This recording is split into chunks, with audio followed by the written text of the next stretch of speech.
চাচার মাথা জানি কি যেন দেখা গেছে গুদ মারছে আঙ্গ বাড়ি দেখা গেছে উই জাঙ্গ বাড়ি ওয়েলকাম টু মিনি ব্লগ। তো হ্যালো বন্ধুরা, তো আপনারা কম বেশি তো সবাই জানেন আমি বর্তমান আছি নগাঁও। তো তারা সবাই বলতেছে যে আজকে তুমি বাজার করে নিয়ে এসো, তাই আমি দুইটা বডিগার্ড নিয়ে গেতেছি।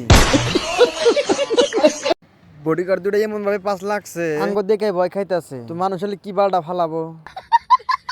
তো বন্ধুরা ফাইনালি একটা বডিগার্ড আনানি গেছে। তো কথা বলতে বলতে বাজারতে পেয়ে গেছি, ভাবতেছি আজকে ব্রয়লারটা নিয়ে যাই। তো দোকানদার ভাই কি মনে খাইতেছে, তারপর আপনাদের হাত আছে আপনাকে বলতে আমতি বলে দে, আমাদের সোনার বন্ধুরা এইসব খায় না। ইতিমধ্যে আমার বডিগার্ডটা দেখি একটা মাল পড়ে হালাইছে।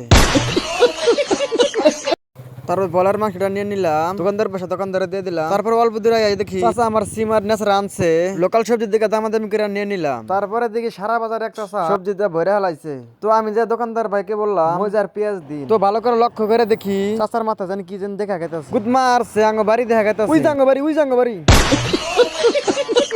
তারপরে আমার বাইরে বললাম আধা কেজি টমেটো নি, টমেটো না দেখতে ভালো জায়গা গেলো দিকে আধা কেজি নিয়ে নিলাম। তারপরে ভাবলাম খাইলে সবজি তো ভালো লাগবে না, ভাবলাম কিছু শুকটি মাছ নিয়ে যাই। তা দেখে সব শুকটি মাছ মইরা তো গেছে ফুটকি আঙ্গাই দিয়ে মরছে। তারপরে দুই ভাই বাজারে গেছি, ভাবলাম দুটা সিঙ্গারা খাওয়া যায়। তো বন্ধুরা আজকের ব্লগটা এইরকম পার, আর ভিডিওর মধ্যে বহুত কথা বলা হয়েছে, তোকে সিরিয়াসলি নেবেন না। তো বন্ধুরা ভিডিওটা যদি ভালো লাগে লাইক কমেন্ট এন্ড ফলো করে যাবেন। ধন্যবাদ।